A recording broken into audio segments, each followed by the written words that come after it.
Corresponde ahora hablar de la inhabilitación del rey o de la reina, utilizaremos el término rey como genérico, por motivos normalmente de salud e incurables a corto plazo. Para comenzar diciendo que en la forma política monárquica se produce una fuerte identificación de la misma con su titular, tanto que no se da en igual grado en la República. La razón deriva del carácter vitalicio y hereditario de la monarquía, de la jefatura del Estado monárquica, frente al temporal y electivo de la jefatura del Estado republicana. Decimos esto porque el rey puede pasar o atravesar dificultades de diversa índole, por ejemplo, problemas de salud, para el ejercicio para que le inhabilitan o que le impiden el correcto y normal ejercicio de sus funciones, y de ahí la conveniencia de cerrar el funcionamiento de la corona también en estas circunstancias, siempre dentro de la Constitución. La Constitución nos ofrece la posibilidad de la inhabilitación del rey, término que quizá no sea el más prudente porque nos lleva a la imaginación una incapacidad, que el rey queda como inhábil, como incapacitado, como persona que no puede soportar el peso de la corona y por lo tanto quizá hubiera sido mejor hablar de que el rey está imposibilitado eventualmente para el ejercicio de su función por cuestiones médicas, pero en fin, la Constitución utiliza dos expresiones, cuando el rey o si el rey se inhabilitare, y después dice, y las Cortes entiendan que está imposibilitado para el ejercicio de su autoridad. Esto segundo es más correcto. En cualquier caso, se trata de dificultades del rey para el ejercicio de su cargo. Afortunadamente, la tecnología actual facilitan al rey, se encuentre como y donde se encuentre, la expedición de decretos y la sanción de las leyes mediante firma electrónica, lo que atempera la gravedad del supuesto que estamos contemplando. Pero aún así, y lo mismo podemos decir de la firma de tratados y alguna función más, pero aún así hay otras funciones que son desempeñadas presencialmente y estas pasarían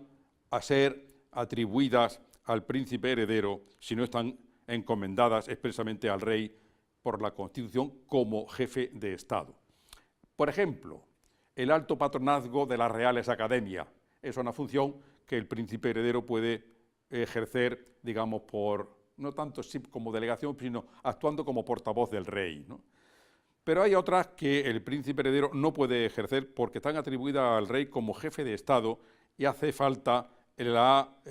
actuación del titular de la corona.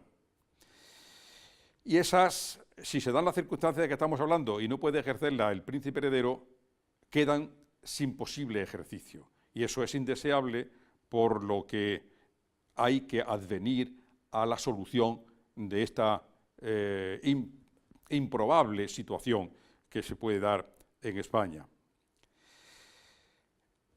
Y de esa manera también se puede percibir la irregularidad de la situación actual en la que el príncipe cumple una agenda de actos extraordinariamente nutrida sin tener ninguna habilitación constitucional ni legal para ello. No tener habilitación jurídica para hacerlo significa,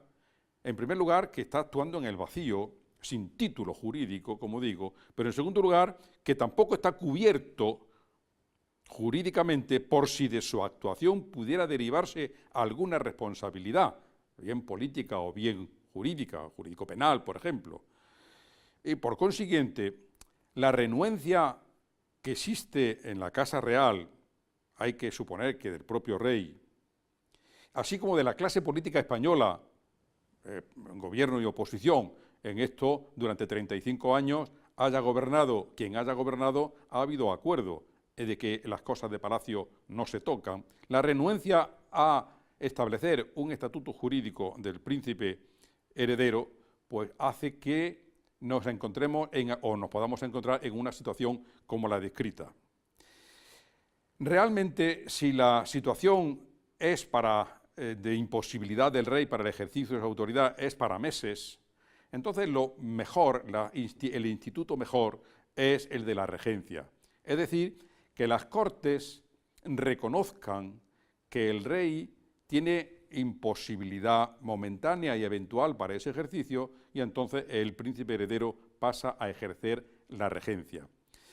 Pero ocurre lo que con otros tantos institutos pertenecientes a la corona, que tampoco este procedimiento está establecido por ley orgánica,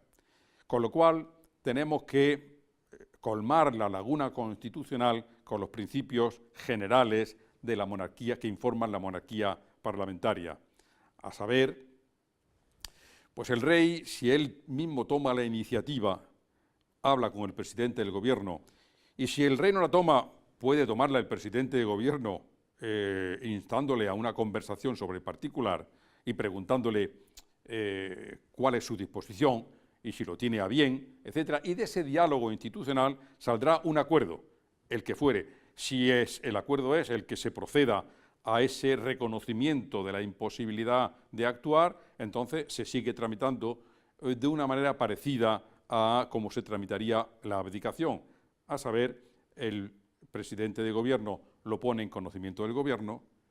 vuelve a examinarse la situación, el gobierno lo lleva a las Cortes, que en este caso se reunirían en sesión conjunta, y si las Cortes en sesión conjunta de las dos cámaras entienden que en efecto se dan esas condiciones, entonces reconocen esa imposibilidad y el príncipe heredero pasa a ejercer como regente, con la mejora respecto de la situación anterior de que el